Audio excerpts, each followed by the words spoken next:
उम्र धीरे धीरे, उम्र धीरे धीरे चली जा रही है, उम्र धीरे धीरे चली जा रही है,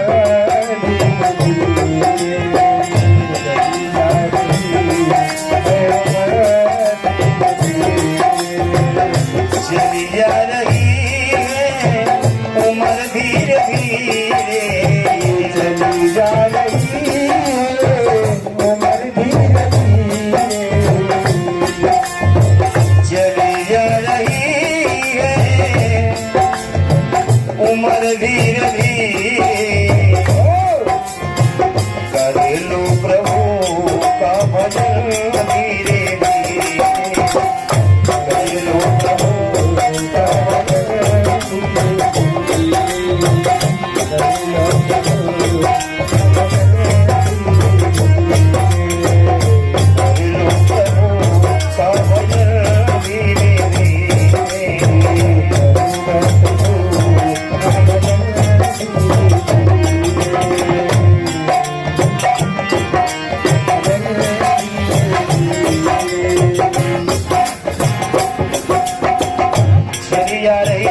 धीरे धीरे और कर लो प्रभु का भजन धीरे धीरे। कहीं पर मानस का पाठ हुआ, भागवत हुई, कथा हुई राम जी की, किसी ने कहा कि चलो वहां पर चलना है।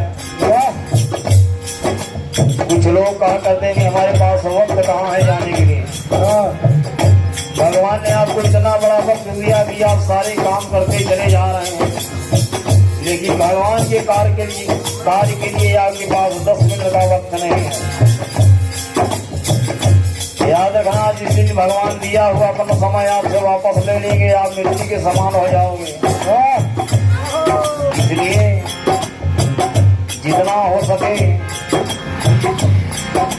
प्रभु के चरणों में अपने आपको समर्पण करके इनका ध्यान करो, क्योंकि बहुत सागर यदि पार होना है तो उन्हीं के कृपा से होना है। ये मानव तन तुम्हें प्राप्त हुआ है तो केवल उन्हीं प्रभु की देन है।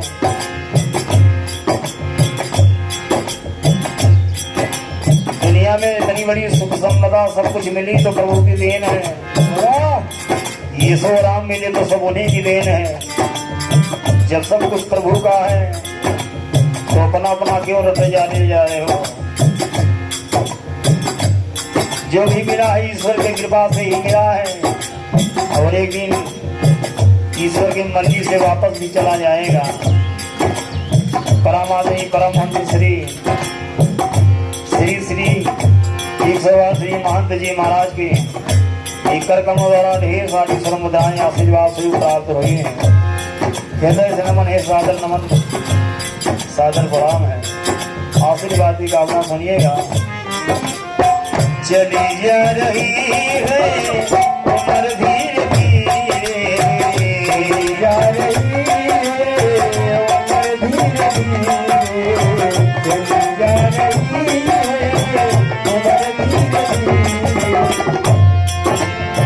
चली जा रही है, उम्र धीरे धीरे कर लो प्रभु का भजन धीरे धीरे।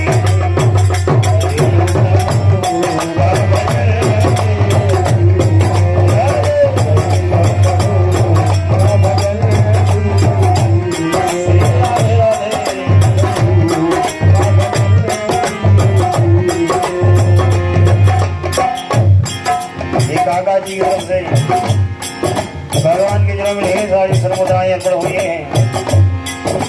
भगवान काका जी को सदैव खुश रखे, ऐसी कामना करेंगे आपके लिए और आपकी पूरी परिवार के लिए। सादर नमन है। मनुष्य का तन हमें आपको प्राप्त हुआ,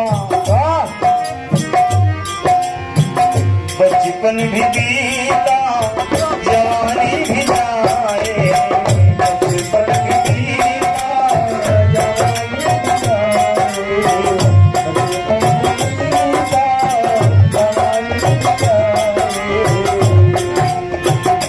जब हम पैदा हुए इस दुनिया में तो बचपना माता पिता की गोद में बीत गया। अनजान थे, कुछ समझ नहीं पाए। जब हम किशोर अवस्था में पहुंचे, जवानी की दहलीज में जब हमारा आपका कदम पड़ा तो माता पिता ने शादी कर दिया।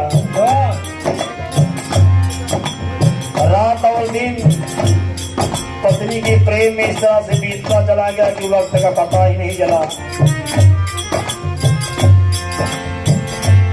भगवान को कभी याद नहीं कि किशोर अवस्था भी बीत गई। बचपन भी बीता, जवानी भी आए, बचपन भी बीता, जवानी भी आए, बचपन भी बीता, जवानी भी आए,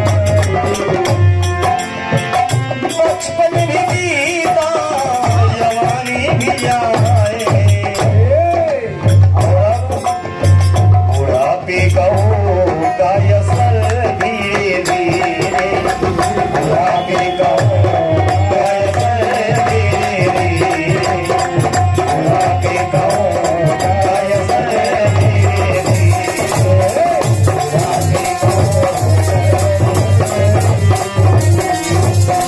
बुढ़ापे का होगा असर धीरे धीरे, बुढ़ापे का होगा असर धीरे धीरे, कर लो प्रभु का भजन धीरे धीरे, कर लो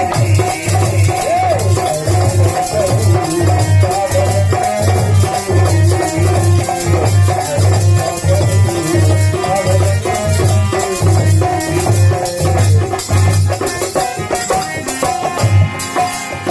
कहना हुआ। भगवान ने आपको इतनी बड़ी शरीर दिया है, बल बुद्धि विवेक दिया है, जो आप करना चाहें सो कर सकते हैं। इतनी क्षमता आपके अंदर है। धार्मिक स्थलों पर जा सकते हैं, दान कर सकते हैं, हाथों से धर्म कर सकते हैं, किसी की सहायता कर सकते हैं, किसी की मदद भी करने में आप सक्षम हैं। बहुत से कार्य हैं जो समाज के लिए आप कर सकते हैं, ईश्वर के लिए कर सकते हैं। हाथ में बल पाने के बाद, शरीर से ताकत पाने के बाद मनुष्य अपने आप को महाबलशाली समझता है। इसलिए ये निवेदन ये है कि जो ताकत आज आपके हाथों में है वो कल नहीं रहेगी। आप लाचार हो जाओगे, सब बेवस हो जाएंगे। हाथों में तेरे बल ना रहेगा, हाथों में तेरे बल ना रहेगा।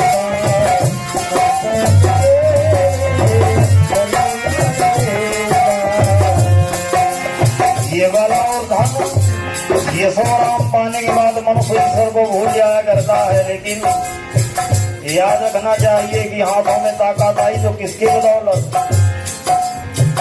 फूलों में खुशबू आई तो किसकी बदौलत, ईश्वर की कृपा से। ईश्वर समय समय पर सब कुछ दिया करते हैं और जब समय आता है तो वापस भेज दे दिया करते हैं। मनुष्य चाहते हुए भी नहीं रोक सकता। यदि कोई चाहे कि मैं अपनी शक्ति को जाने नहीं दूंगा तो यह संभव है। शक्ति अपने आप ही शरीर में प्रकट होती है और अपने आप क्षीण हो जाती है। ये ईश्वर की मर्जी है। आज आप में पाँव में ताकत है तो किसी को आप कुछ नहीं समझते, लेकिन जिस दिन हाथ पाँव की ताकत चलेगी, आपकी रोशनी चली जाएगी, लाचार हो जाओगे। ये बड़े भैया जी तो ढेर सारी सोम मुद्राएं भगवान के श्री कमल चरणों में अर्पण हुए हैं। ये दिया हुआ धन ईश्वर के खाते में जमा होता है, कभी व्यर्थ नहीं जाते।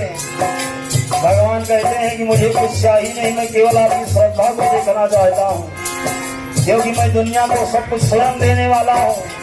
मेरे ही देने से हर जीव सब कुछ पाता है, कोई मुझे नहीं दे सकता, इतनी क्षमता जीव में नहीं है। लेकिन मैं केवल आपकी श्रद्धा को देखना चाहता हूँ कि तुम मेरे लिए कर क्या सकते हो।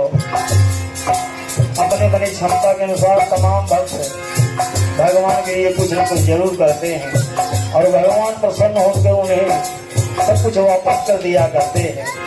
भगवान किसी के ऋणी नहीं रहता, सजा करते हैं। सबका ऋण भगवान समय समय पर उतारा करते हैं, आपका भी ऋण भगवान उतार देंगे। बस केवल अपना कदम आगे बढ़ाओ।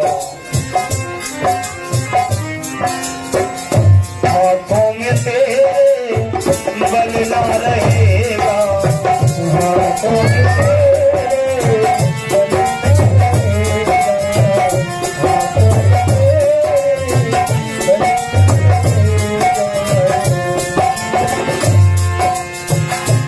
महाभारत में अर्जुन का नाम आपने सुना होगा कि जिसके धनुष बाण से पूरा त्रिलोक थर्राता था। लेकिन वही एक दिन आया कि अर्जुन का धनुष बाण भी विफल हो गया।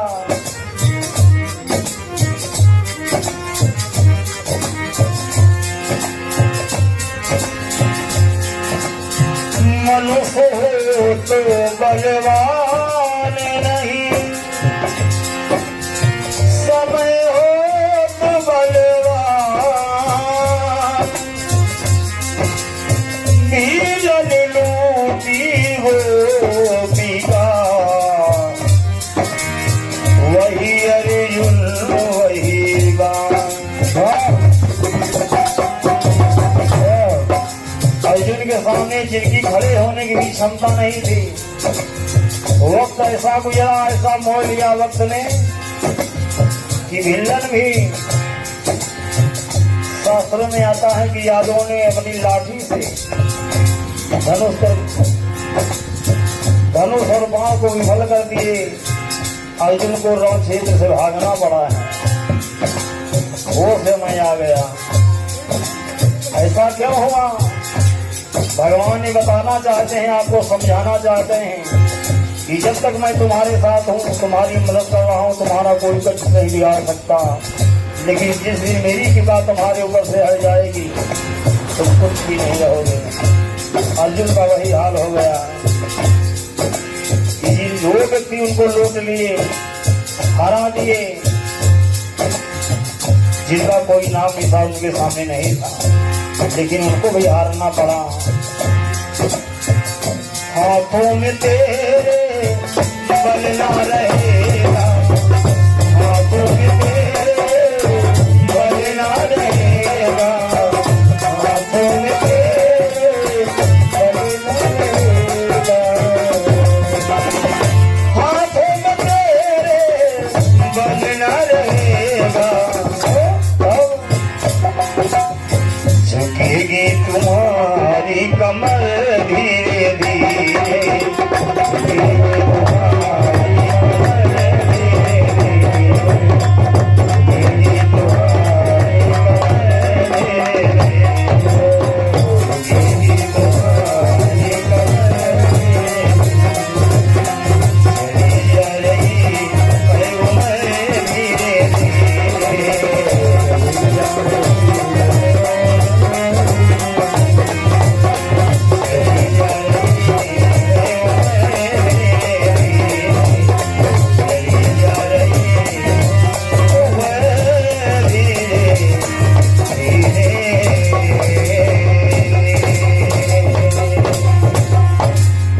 बोलिए सच्चिदानंद भगवान की जय। जान भजन में जान डाल दिए आप, ये जान भजन में जान डाल दिए। हाँ, बहुत सुंदर। चलिए एक आखिरी और सुना दीजिए, तो उसके आगे देखते जाएंगे। और सुना दीजिए भाई, कम से कम तुम्हारी दो भजन। कोई नहीं, कोई नहीं। अरे नहीं, पुरान जो उनके समझ